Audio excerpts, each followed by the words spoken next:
नमस्कार साथियों, बातें बाजार की चैनल पर आप सभी का स्वागत है। साथियों, एक दौर था जब लोग दिन रात मेहनत करते थे, फिर भी पैसा जोड़ना आसान नहीं था। लेकिन अब वक्त बदल चुका है। आज पैसा कमाने के लिए हर पल भागदौड़ करना जरूरी नहीं है। सही इन्वेस्टमेंट आपको वो आजादी देता है जो कभी सिर्फ ख्वाबों में हुआ करती थी। अब आप कहेंगे कि सर, हमें तो ऐसा बताया जाता है कि इन्वेस्टमेंट लॉन्ग टर्म के लिए करनी होती है, जिसका आउटपुट हमें 10 से 20 साल में मिलता है। ऐसे में तो इन्वेस्टमेंट से रेगुलर इनकम कैसे जनरेट होगी? तो आज के इस वीडियो में हम ऐसे ही कुछ बेहतरीन इन्वेस्टमेंट आइडियाज के बारे में जानेंगे, जिनसे आप रेगुलर इनकम बना सकते हैं, चाहे वो रियल एस्टेट हो, बॉन्ड्स हो या फिर छोटे छोटे इन्वेस्टमेंट आइडियाज हो। सबसे अच्छी बात यह है कि इसके लिए आपको कोई फाइनेंस एक्सपर्ट बनने की जरूरत नहीं है।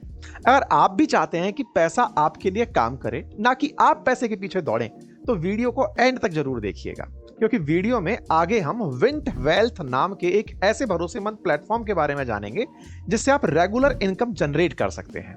तो सबसे पहला इन्वेस्टमेंट आइडिया है फिक्स्ड डिपॉजिट। इंडिया में ज्यादातर लोगों को इसके बारे में जानकारी है। हो सकता है आपके घर में भी किसी ना किसी ने एफडी करवा रखी हो।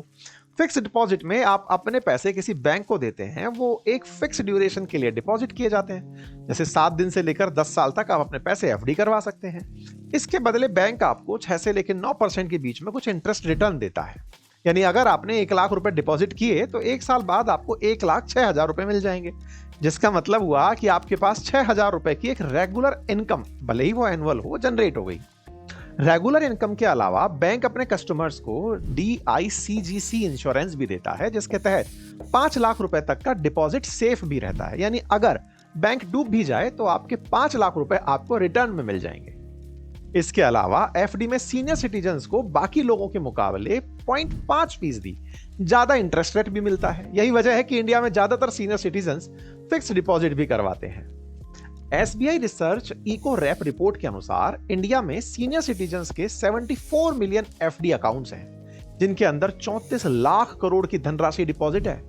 सीनियर सिटीजन्स में एफडी करवाने का ये जो ट्रेंड है, ये पिछले 5 सालों में 143% बढ़ा है। सीनियर सिटीजन्स के अलावा कोविड के बाद छोटा मोटा बिजनेसमैन या फिर एम्प्लॉय भी एफडी करवाने लगे, जिसके चलते साल 2023 के एंड तक इंडिया में टोटल बैंक डिपॉजिट में फिक्स्ड डिपॉजिट का शेयर 60% तक बढ़ गया। लेकिन फाइनेंस एक्सपर्ट के मुताबिक अगर आप अपने 20s और 30s में हैं, तो आपके लिए एफडी एक अच्छा इन्वेस्टमेंट ऑप्शन नहीं है, क्योंकि एफडी में जो 6 से 9% का रिटर्न मिलता है, वो सालाना बढ़ती इन्फ्लेशन को भी बीट नहीं कर पाता। जैसे इस साल इंडिया का इन्फ्लेशन रेट 3 से 4% है, यानी 100 रुपए की चीज 1 साल बाद स्वतः ही 104 रुपए में मिलेगी। ऐसे में अगर 100 रुपए की एफडी करवाते तो 1 साल बाद आपको 106 से लेकर 109 के बीच में कुछ मिलता। इन्फ्लेशन के चलते 1 साल बाद इन 106 रुपए की वैल्यू भी कम हो जाती। ऊपर से इनकम टैक्स एक्ट के सेक्शन 80C के तहत एफडी पर आपको टैक्स भी देना पड़ता। इसका मतलब हुआ कि एफडी में आपके पैसों की वैल्यू घट जाती है, और घटती नहीं है तो जितना छोड़े थे उतना रह जाती है। ऐसे में इन्वेस्टमेंट करते समय इन्फ्लेशन एडजस्टेड रिटर्न पर ही हमें फोकस करना चाहिए, यानी आपको इन्फ्लेशन से ज्यादा रिटर्न मिले, इस बात पर फोकस होना चाहिए। अब हम आते हैं अपने सेकंड इन्वेस्टमेंट ऑप्शन पर, वो है रियल एस्टेट। साथियों, रियल एस्टेट में इन्वेस्टमेंट करने से भी रेगुलर रेंटल इनकम जनरेट की जा सकती है। अब रिपोर्ट्स की अगर हम बात करें तो इंडिया में रियल एस्टेट सेक्टर साल 2030 आते आते $1 ट्रिलियन और 2047 तक $5.8 ट्रिलियन तक पहुंच जाएगा। ऐसा कहा जा रहा है कि साल 2025 से 2030 के बीच यह बाजार लगभग 24% से ग्रो करेगा, यानी इसमें इन्वेस्टमेंट की अच्छी अपॉर्चुनिटीज हैं। लेकिन रियल एस्टेट की सबसे बड़ी प्रॉब्लम है इसका इन्वेस्टमेंट कैपिटल, यानी इसमें इन्वेस्टमेंट करने के लिए आपके पास लमसम 20 से 30 लाख रुपए होने चाहिए, तभी आप किसी कमर्शियल या रेजिडेंशियल प्रॉपर्टी में इन्वेस्ट करके उससे एक अच्छी रेंटल इनकम जनरेट कर सकते हैं। रियल एस्टेट में इन्वेस्ट करने के बाद जो इनकम जनरेट होती है उसे रेंटल यील्ड कहा जाता है। सिंपल भाषा में समझे तो मान लीजिए कि आपने 1 करोड़ की रियल एस्टेट खरीदी है, उससे आपको हर साल 4 लाख का रेंटल इनकम जनरेट हो रहा है, यानी महीने का लगभग 30 से 35 हजार रुपए। इसका मतलब है कि आपको आपकी 1 करोड़ की रियल एस्टेट पर 4% का रिटर्न मिल जाएगा। लेकिन रियल एस्टेट की खास बात यह है कि यह हर साल आपको इन्फ्लेशन को बीट करती है, क्योंकि हर साल प्रॉपर्टी की वैल्यू बढ़ती जाती है। ऐसे में हर साल मिलने वाला रेंटल इनकम और प्रॉपर्टी की बढ़ती कीमत को मिलाकर रेंटल यील्ड कैलकुलेट की जाती है। नॉर्मली रियल एस्टेट 5 से 6% से ग्रो करता है और अगर रेंटल इनकम से आपको 4% का रिटर्न मिला तो आपको रियल एस्टेट का लगभग 10% का रिटर्न मिल सकता है, जो इन्वेस्टमेंट की दुनिया में काफी अच्छा रिटर्न माना जाता है। लेकिन इतना रिटर्न लेने के लिए आपके पास एक अच्छा खासा लमसम अमाउंट होना जरूरी होता है। अब आप में से कुछ लोग कहेंगे कि सर हमारे पास इतना बड़ा अमाउंट नहीं है, इसका कोई सॉल्यूशन दीजिए। तो साथियों, इसका सॉल्यूशन है हमारे पास, जिसे कहते हैं REIT, जो हमारा थर्ड इन्वेस्टमेंट आइडिया है, that is real estate investment trust. अब ये क्या होता है? ये ऐसा इन्वेस्टमेंट ट्रस्ट है जो कई लोगों से छोटी छोटी अमाउंट को लेकर बड़ी रियल एस्टेट में इन्वेस्ट करता है। ये बिल्कुल वैसे ही जैसे स्टॉक खरीदने के लिए आप महज 400 रुपए से शुरुआत कर सकते हैं।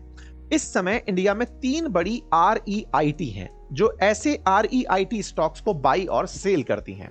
रिपोर्ट्स के अनुसार इंडिया के स्मॉल और मीडियम REIT सेक्टर का मार्केट साइज 2026 तक $60 बिलियन तक पहुंच जाएगा, जो कई सारी इन्वेस्टमेंट अपॉर्चुनिटीज ला सकता है। REIT आपके पैसे को रियल एस्टेट में इन्वेस्ट करने के बाद जो रेंटल इनकम जनरेट करेगा उसका एक खास हिस्सा आपको एज डिविडेंड यील्ड रिटर्न करेगा। ये एक अच्छी रेगुलर इनकम बन सकता है। REIT की सिर्फ एक दिक्कत है, वो ये कि इसमें आपको सिर्फ डिविडेंड मिलता है, प्रॉपर्टी का कैपिटल एप्रिसिएशन नहीं मिलता। यानी जिस रियल एस्टेट में आपकी REIT ने इन्वेस्ट किया है, अगर उसकी वैल्यू बढ़ गई तो उससे आपको कोई फायदा नहीं होने वाला, जबकि सीधा रियल एस्टेट में इन्वेस्ट करने पर आपको कैपिटल एप्रिसिएशन भी मिलता है। यानी सरल भाषा में समझें, अगर आपके पास अच्छा खासा अमाउंट है तो आप रियल एस्टेट में इन्वेस्ट करके रेंटल यील्ड जनरेट कर सकते हैं, और अगर आपके पास पैसा नहीं है तो आप REIT में इन्वेस्ट करके डिविडेंड के माध्यम से रेगुलर इनकम जनरेट कर सकते हैं। चुनाव आपको करना है। अब फोर्थ ऑप्शन क्या है? यह है इक्विटी और म्यूचुअल फंड। साथियों, इन्वेस्टमेंट का fourth option that is equity और म्यूचुअल फंड में इन्वेस्ट करना, यानी ऐसे फंड या स्टॉक में निवेश करना जहां आप रेगुलर इनकम जनरेट कर सकते हो। इंडिया में इस समय 5 करोड़ से ज्यादा लोग म्यूचुअल फंड में इन्वेस्ट करते हैं। रिपोर्ट्स के अनुसार 2024 के अंत तक mutual fund industry 68 lakh crore का आंकड़ा पार कर चुकी है। म्यूचुअल फंड और इक्विटी मार्केट में हाई रिस्क तो है, लेकिन इसमें हाई रिटर्न्स भी मिलते हैं। स्टॉक और इक्विटी मार्केट वॉलेटाइल होने की वजह से यह हर रोज ऊपर नीचे होता रहता है। यानी अगर किसी दिन मार्केट डाउन हो गया तो आपके स्टॉक्स की प्राइसेस भी गिर जाएंगी। इसीलिए कहा जाता है कि mutual funds are subject to market risk. ऐसे में अगर आपको उस रेगुलर इनकम की जरूरत ऐसे दिन पड़ जाए जिस दिन मार्केट डाउन है, तो आपके बहुत सारे इन्वेस्टमेंट यूनिट सेल करने पड़ेंगे। मान लीजिए कि आपने किसी म्यूचुअल फंड में 1 लाख रुपए का इन्वेस्टमेंट किया था। अगर उस म्यूचुअल फंड की वैल्यू 10 रुपए होती तो आपको 10,000 यूनिट मिल जाती। वॉलेटाइल मार्केट की वजह से म्यूचुअल फंड की वैल्यू 10 रुपए से घटकर अगर 9 रुपए रह गई या फिर बढ़कर 11 रुपए भी हो सकती है। ऐसे में अगर आपको रेगुलर इनकम के लिए 10 रुपए की वैल्यू पर 100 यूनिट बेच दिए तो आपको 1,000 रुपए मिल जाएंगे और आपके पास 10,000 में से 9,900 यूनिट बच जाएंगी। लेकिन अगर किसी दिन मार्केट डाउन है और आपके म्यूचुअल फंड की वैल्यू 9 रुपए रह गई तो वो 1,000 रुपए पाने के लिए आपको 100 की जगह 111 यूनिट बेचने पड़ेंगे। यानी मार्केट गिरने की वजह से आपको ज्यादा यूनिट्स बेचने पड़ेंगे, जिससे आपकी इन्वेस्टमेंट जल्दी खत्म हो जाएगी। इसी वजह से इक्विटी और म्यूचुअल फंड से स्टेबल इनकम जनरेट करना थोड़ा मुश्किल लगता है। लेकिन हमारे पास एक और ऑप्शन है जिसमें आप एक अच्छी रेगुलर इनकम जनरेट कर सकते हैं, और वो ऑप्शन है बॉन्ड्स। साथियों, बॉन्ड्स इन्वेस्टिंग FD इन्वेस्टमेंट की तरह ही होती है, बस इन्वेस्टमेंट और रिटर्न के मामले में थोड़ा बहुत फर्क होता है। आपको जानकर हैरानी होगी कि इंडिया का जो बॉन्ड बाजार है वो $2.69 ट्रिलियन तक पहुंच गया है, जिसमें कॉर्पोरेट बॉन्ड लगभग $602 बिलियन के हैं और गवर्नमेंट बॉन्ड लगभग $2.08 ट्रिलियन के हैं। इसके अलावा इंडिया का बॉन्ड मार्केट हर साल 6.5% से ग्रो कर रहा है, जो कि एक काफी अच्छी ग्रोथ मानी जाती है। बॉन्ड्स अगर आसान भाषा में समझें, मान लीजिए कि आपके पास कोई ABC नाम की कंपनी है जिसे एक बहुत बड़ा प्रोजेक्ट मिला है और वो कंपनी उस प्रोजेक्ट को एग्जीक्यूट करने के लिए कुछ पैसा खुद का लगाती है और कुछ बैंक से लोन उठाती है और कुछ रिटेल इन्वेस्टर से पैसा उठाने के लिए बॉन्ड रिलीज करती है। बॉन्ड नॉर्मली 1 से 4 साल के लिए लॉन्च किए जाते हैं और कंपनी इसमें फिक्स रिटर्न देने का दावा करती है, जिसमें लोन पीरियड के दौरान रेगुलर इनकम जनरेट हो सकती है। किसी भी कॉर्पोरेट बॉन्ड को खरीदने से पहले उस कंपनी के बारे में रिसर्च करना जरूरी है। यही नहीं, किसी भी प्रकार का बॉन्ड, चाहे वो कॉर्पोरेट हो या फिर गवर्नमेंट, एक ऐसे प्लेटफॉर्म से खरीदना चाहिए जो ऑथेंटिक हो और ज्यादा से ज्यादा रिटर्न मिलने की संभावना हो। जैसे विंट वेल्थ नाम का एक प्लेटफॉर्म है जो 9 से 12% तक फिक्स रिटर्न देता है। यह एक प्लेटफॉर्म है जिसके पास मिनिमम 1000 रुपए से बॉन्ड इन्वेस्टमेंट आप शुरू कर सकते हैं। इस प्लेटफॉर्म की खास बात यह है कि यह आपके भरोसे को मजबूत करने के लिए हर लिस्टेड बॉन्ड में खुद भी 2% इन्वेस्ट करता है, यानी जो दिखाते हैं उसमें खुद की हिस्सेदारी भी रखते हैं। इसलिए समय समय पर सभी बॉन्ड इशुअर्स को इवैल्यूएशन और एनबीएफसी का क्वार्टरली ऑडिट कराया जाता है। ऐसे में एफडी से ज्यादा पोटेंशियल रिटर्न पाने के लिए आप विंट वेल्थ के जरिए बॉन्ड में इन्वेस्ट कर सकते हैं। इससे आपका इन्वेस्टमेंट पोर्टफोलियो डाइवर्सिफाई भी होगा और इन्वेस्टमेंट रिस्क भी बैलेंस करने में आपको मदद मिलेगी। अगर आप इनकी वेबसाइट पर जाएंगे तो आपको दिखेगा कि टाइमली रीपेमेंट के मामले में यह प्लेटफॉर्म काफी ऑथेंटिकेट है। मान लीजिए इस प्लेटफॉर्म से आपको 1 लाख रुपए का बॉन्ड खरीदना है और आप हर बॉन्ड की कीमत 10,000 रुपए रखते हैं, तो आप 10 स्लॉट अलॉट कर पाएंगे। ध्यान रहे कि जिस बॉन्ड में आप इन्वेस्ट करते हैं आपके डीमैट अकाउंट में वो क्रेडिट हो जाते हैं और जो एनएसडीएल के साथ क्रिएट किया गया है। साथ ही आपको यह भी पता चलेगा कि किस ड्यूरेशन के बाद आपको कितना रिटर्न मिल सकेगा, जिससे आपको अपने रिटर्न के बारे में आइडिया आ जाता है। अगर आप बॉन्ड में इन्वेस्ट करना चाहते हैं तो डिस्क्रिप्शन में दी गई लिंक पर क्लिक करके आप इन्वेस्ट कर सकते हैं, क्योंकि एक रेगुलर इनकम के लिए बॉन्ड एक अच्छा इन्वेस्टमेंट ऑप्शन हो सकता है। बॉन्ड के बाद हमारा 6th इन्वेस्टमेंट आइडिया है इनवॉइस डिस्काउंटिंग। एक ऐसा इन्वेस्टमेंट ऑप्शन जिसमें आप एक ऑथेंटिकेट इन्वेस्टमेंट क्लब या कंपनी में एक लमसम अमाउंट इन्वेस्ट करते हैं, जिसके बदले वो आपको एक फिक्स अमाउंट ऑफ रिटर्न देने का प्रॉमिस करता है। मान लीजिए कि एबीसी कंपनी को 10 करोड़ रुपए का कोई ऑर्डर मिला, जिसमें उन्हें कोई प्रोडक्ट बनाकर दूसरी कंपनी को डिलीवर करना था, और उस प्रोडक्ट को बनाने के लिए एबीसी कंपनी को 8 करोड़ का कॉस्ट लगा। ऐसे में एबीसी कंपनी ऑर्डर देने वाली कंपनी को 10 करोड़ का इनवॉइस भेजेगी, जिसका पेमेंट ऑर्डर पूरा होने के बाद ही क्लियर होगा। ऐसे में उस ऑर्डर को पूरा करने के लिए एबीसी कंपनी को जो वर्किंग कैपिटल यानी 8 करोड़ रुपए लगेंगे वो इकट्ठा करने होंगे। यहीं पर इनवॉइस डिस्काउंटिंग का टर्म आता है। उस इनिशियल कैपिटल को इकट्ठा करने के लिए एबीसी कंपनी ऑर्डर देने वाली कंपनी से 10 करोड़ का इनवॉइस लेती है और किसी हाई नेटवर्क इंडिविजुअल के पास, जिसके पास अच्छा खासा पैसा है, कोई एनआरआई है या कोई रिटेल इन्वेस्टर है, उसके पास जाती है।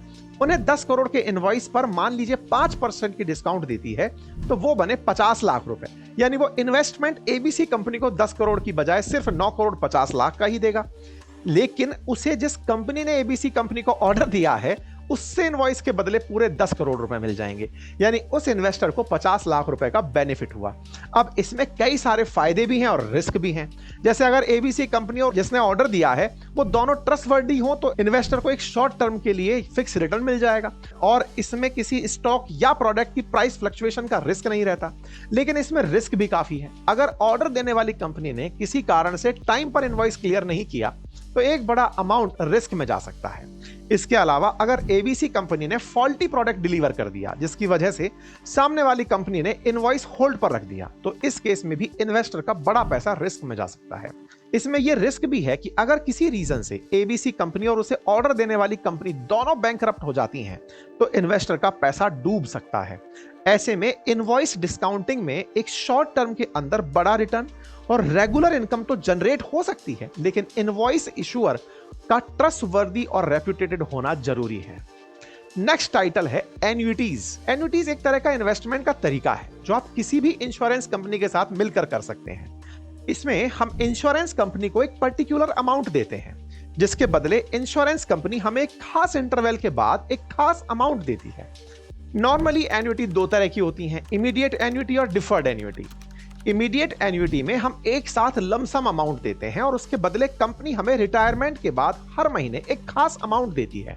यानी इमीडिएट एन्युइटी एक तरह से पेंशन स्कीम के तरह काम करती है। जिन लोगों के पास लमसम अमाउंट नहीं है उनके लिए ऑप्शन है कि वो डिफर्ड एन्युइटी का उपयोग करें।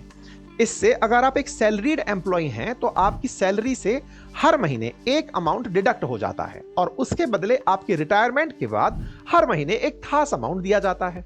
अब सुनने में तो ये सही लगता है, लेकिन इसके भी कुछ नुकसान हैं। जैसे एफडी की तरह ही एन्युइटी में जो पैसा रिटायरमेंट के बाद मिलेगा उसकी वैल्यू इन्फ्लेशन को बीट नहीं कर पाएगी।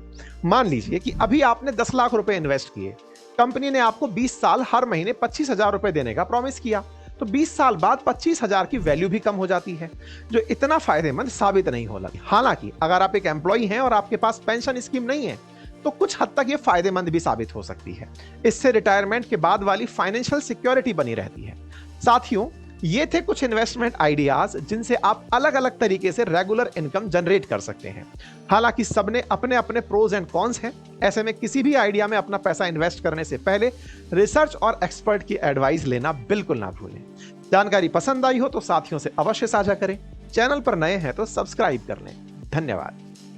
Investments in debt securities, municipal debt securities, securitized debt instruments are subject to risks, including delay and/or default in payment. Read all the offer-related documents carefully.